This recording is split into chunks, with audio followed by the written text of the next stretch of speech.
Welcome everyone to another First Chapter Friday. You will be hearing the story from The Darkest Minds. And this one is a kind of sci-fi thriller that had been pretty popular maybe 5 years ago. And I have a copy in my home library, so I am about to share it with you. Hope you enjoy. And it is by Alexandra Bracken, who was made into a movie as well, I should tell you. It does have a prologue, so yay, bonus. Alrighty. When the white noise went off, we were in the garden pulling weeds. I always reacted badly to it. It didn't matter if I was outside, eating in the mess hall, or locked in my cabin. When it came, the shrieking tones, they blew up like a pipe bomb between my ears. Other girls at Thomond could pick themselves up after a few minutes, shaking off the nausea, the disorientation, like the loose grass clinging to their camp uniforms. But me? Hours would pass before I would be able to piece myself back together. This time should have been no different, but it was. I didn't see what happened to provoke the punishment. We were working so close to the camp's electric fence that I could smell the singed air and I could feel the voltage it shed vibrating my teeth. Maybe someone got brave and decided to step out of the garden's bounds.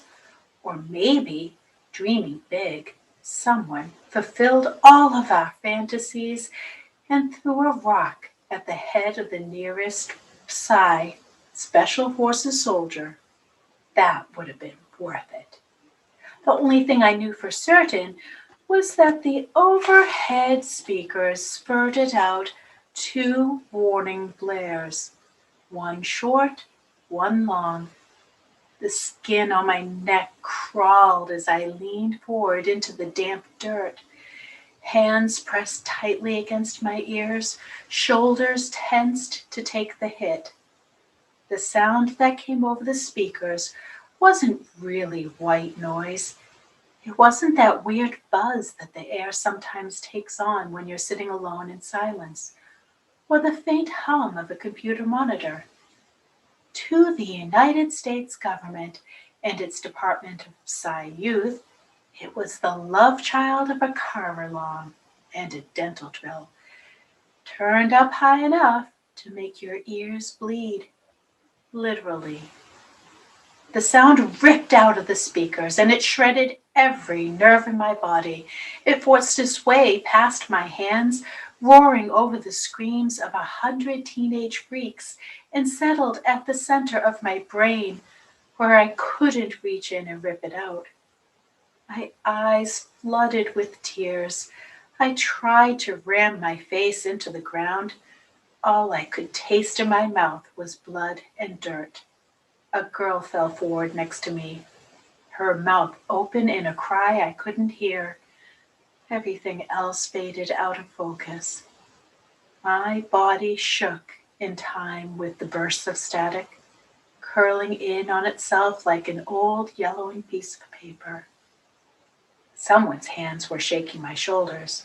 I heard someone say my name, Ruby, but I was too far gone to respond. Gone, gone, gone, sinking until there was nothing, like the earth had swallowed me up in a single deep breath. Then darkness and silence. Chapter 1. Grace Summerfield was the first to die. The first in my fourth grade class at least. I'm sure that by then thousands, maybe even hundreds of thousands of kids had already gone up and gone the same way she had. People were slow to piece it all together, or at least they had figured out the right way to keep us in the dark long after the kids had started dying. When the deaths finally came to light, my elementary school put a strict ban on teachers and staff talking to us about what was then called Everhart's disease, after Michael Everhart, the first kid known to have died of it. Soon someone, somewhere, decided to give it a proper name. Idiopathic, adolescent, acute neurodegeneration. IAN, for short. And then it wasn't just Michael's disease, it was all of ours. All the adults I knew buried the knowledge beneath lying smiles and hugs. I was still stuck in my own world of sunshine, ponies, and my race car collection. Looking back, I couldn't believe how naive I was, just how many clues I missed. Even big things like when my dad, a cop, started working longer hours and could barely stand to look at me when he finally did come home. My mom started me on a strict vitamin regimen and refused to let me be alone, even for a few minutes. On the other hand, my parents were both only children. I didn't have any dead cousins to send up red flags, and my mom's refusal to let Dad install a soul-sucking vortex of trash and mindless entertainment, that thing commonly known as a television, meant that no scary news broadcast rocked my world. This, combined with the CIA-grade parental controls that were set up on our internet access, pretty much ensured that I'd be far more concerned with how many stuffed animals were arranged on my bed than the possibility of dying before my 10th birthday. I was also completely unprepared for what happened on the 15th of September. It had rained the night before, so my parents sent me to school wearing red galoshes. In class, we talked about dinosaurs and practiced cursive before Mrs. Port dismissed us for lunch with her usual look of relief. I remember every detail of lunch that day clearly, not because I was sitting across from Grace at the table, but because she was the first, and because it wasn't supposed to happen. She wasn't old like Grandpops had been. She didn't have cancer, like Mom's friend Sarah. No allergies, no cough, no head injury. Nothing. When she died, it came completely out of the blue, and none of us understood what it meant until it was too late. Grace was locked in a deep debate about whether a fly was trapped inside her Jello cup. The red mass shivered as she waved it around, inching it out over the edge of the container, where she squeezed it a bit too tight.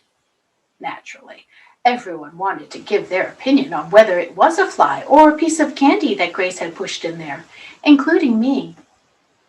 "I'm not a liar," Grace said. She stopped. The plastic cup slipped from her fingers, hitting the table. Her mouth was open, eyes fixed on something just beyond my head. Grace's brow was furrowed, almost as if she was listening to someone explain something very difficult. "Grace," I remember saying, "are you okay?" Her eyes rolled back, flashing white in the second it took for her eyelids to droop down.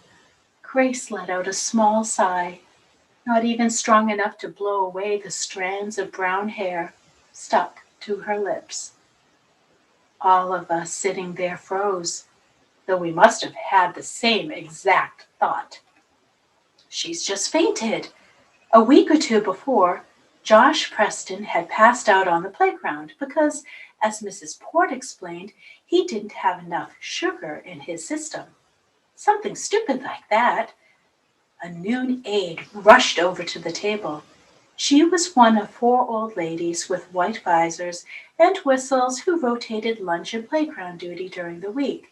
I have no idea if she had any medical certifications beyond a vague notion of CPR, but she pulled Grace's sagging body to the ground just the same.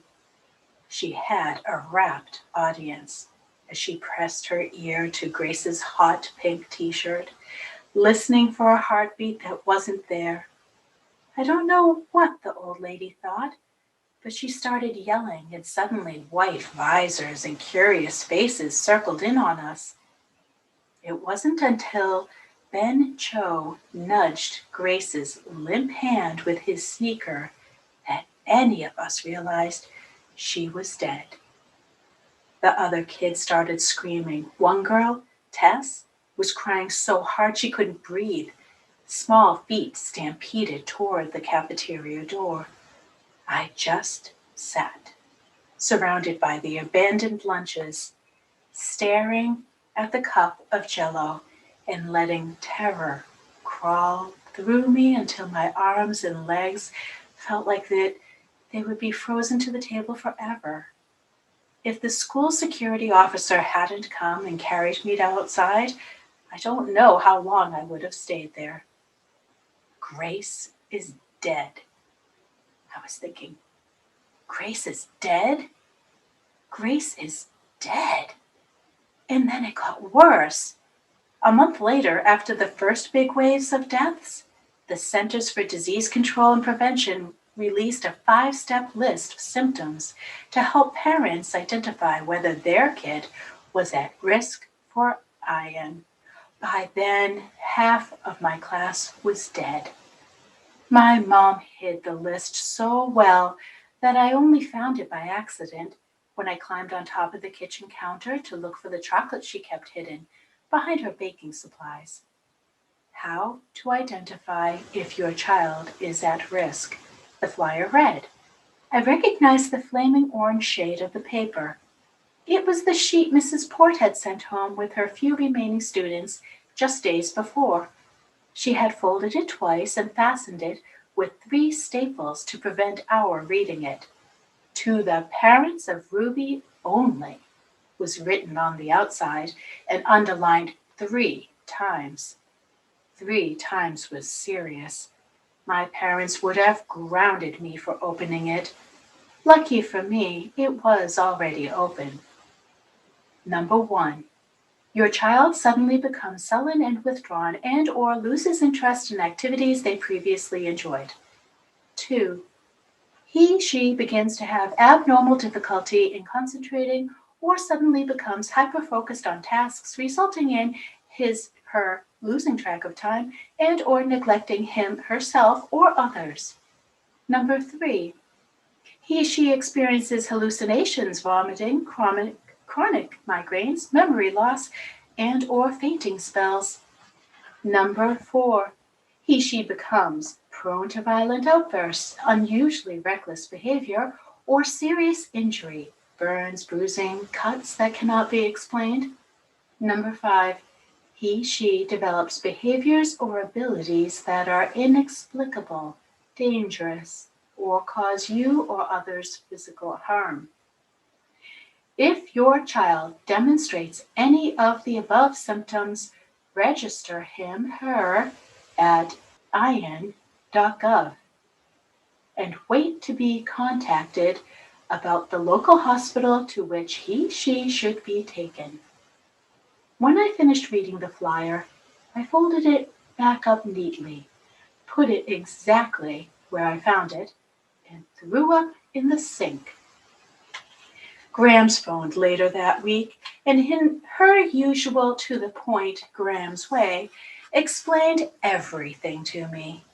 Kids were dying left and right, all about my age, but the doctors were working on it, and I wasn't supposed to be afraid because I was her granddaughter, and I would be fine.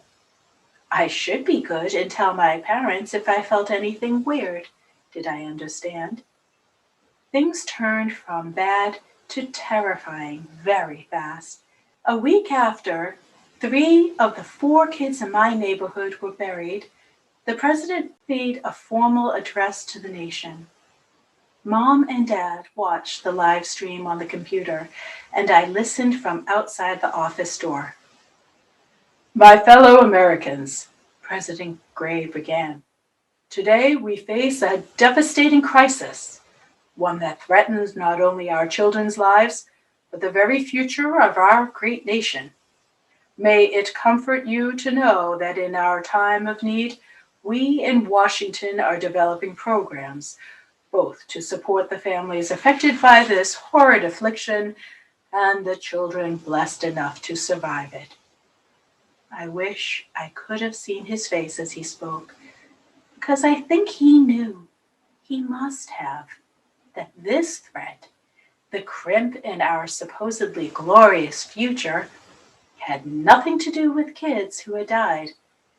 Buried underground or burned into ash, they couldn't do anything but haunt the memories of the people who had loved them.